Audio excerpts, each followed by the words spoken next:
కృష్ణాపురం అనే ఊరిలో ఒక ఆశ్రమం ఉండేది. ఆ ఆశ్రమంలో కేశవానంద అనే ఒక స్వామీజీ ఉండేవారు. ఆయన దగ్గరకు ఒకరోజు పక్కూరి నుండి రమణ అనే వ్యక్తి వచ్చాడు. ఆయన స్వామీజీ దగ్గర ఇలా చెప్తున్నాడు. అయ్యా, నాకు కోపం చాలా ఎక్కువ. నా మాటలు చాలా కటువుగా వస్తున్నాయి. దాంతో అందరితోనూ పోట్లాడుతున్నాను. ఇంట్లోనే కాదు, ఊర్లో కూడా నన్ను అందరూ ద్వేషిస్తున్నారు. నేనేం చెయ్యాలి స్వామీజీ అని రమణ అడిగాడు. అప్పుడు స్వామీజీ ఇలా చెప్పారు. రమణ, నీ కోపం తగ్గాలంటే నీ మెడలో నువ్వు అసలైన పులిగోరు వేసుకోవాలి.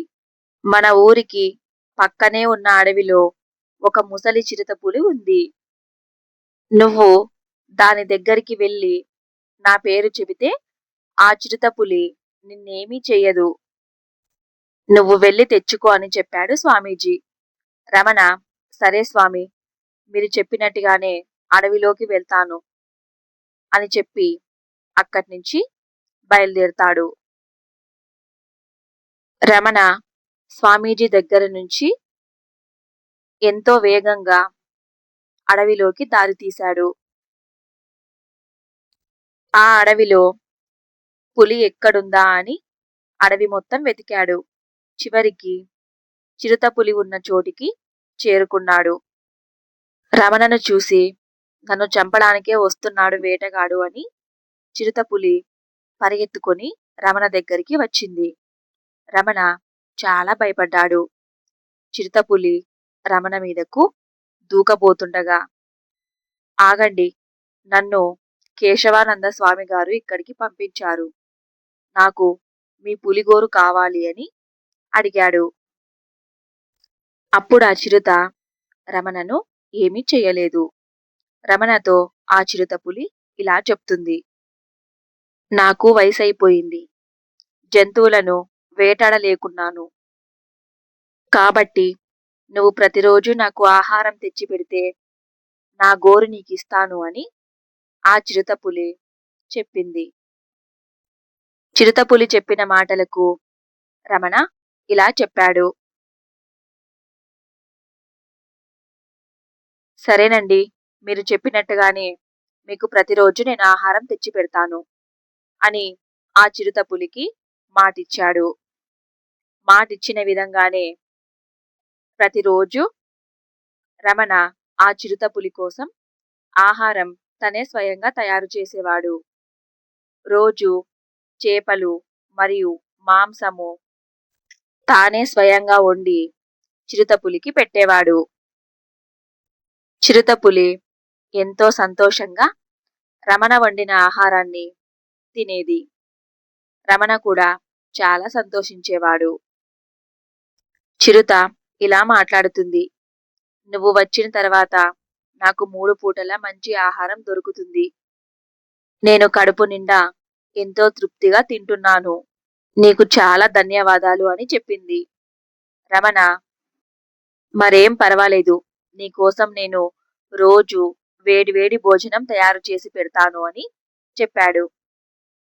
ఒకరోజు ఆ చిరుతపులి కోసం రమణ చేపలు తీసుకొని వచ్చాడు. రోజు రోజుకి ఆ చిరుతపులికి రమణ చాలా దగ్గరయ్యాడు.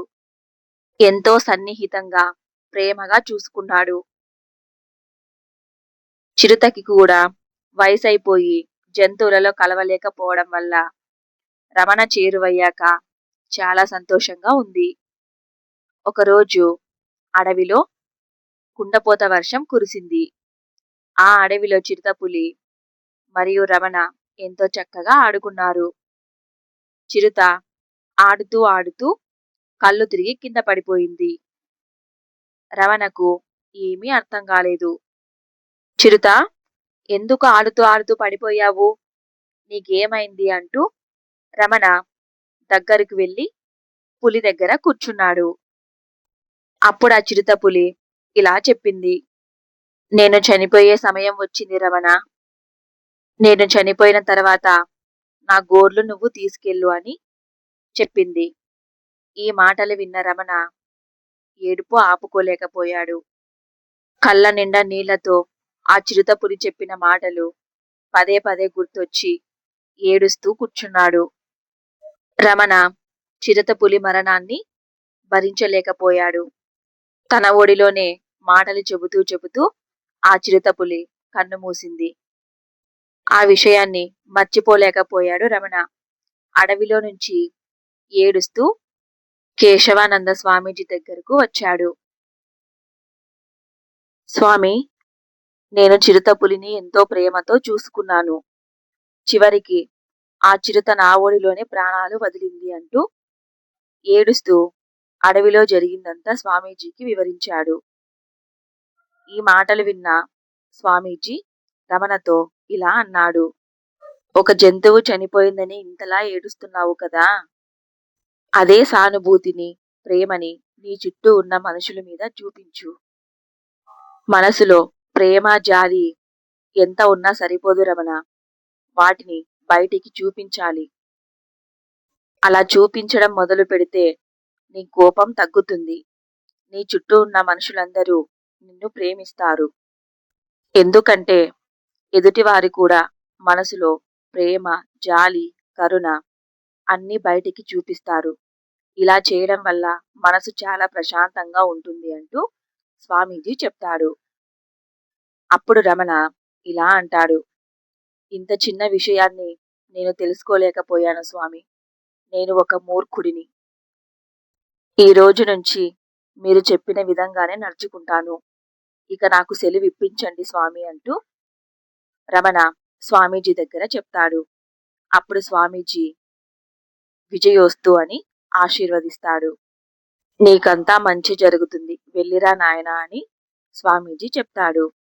ఆ రోజు నుంచి రమణ ఎదుటివారి దగ్గర కఠినంగా కాకుండా చాలా సున్నితంగా మాట్లాడడం నేర్చుకున్నాడు. ఎదుటివారి బాధలు చెప్తున్నప్పుడు కూడా తనకు వీలైనంత సహాయం చేసేవాడు. ఇలా సౌమ్యంగా, సున్నితంగా మాట్లాడి రమణ అందరి బంధువు అని ఊర్లో అందరితో పిలిపించుకున్నాడు. మన మనసులో ప్రేమని, గౌరవాన్ని ఎదుటివారికి చూపించలేనప్పుడు మన దగ్గర ఎంత ప్రేమ ఉన్నా అనవసరం. అది వృధా. ఎప్పుడైతే మనం ఎదుటివారికి ప్రేమను, జాలిని అందిస్తామో అప్పుడే మన గురించి ఎదుటివారికి తెలుస్తుంది. ఈ కథ మీకు నచ్చినట్లయితే మన ఛానల్ను సబ్స్క్రైబ్ చేసుకోండి.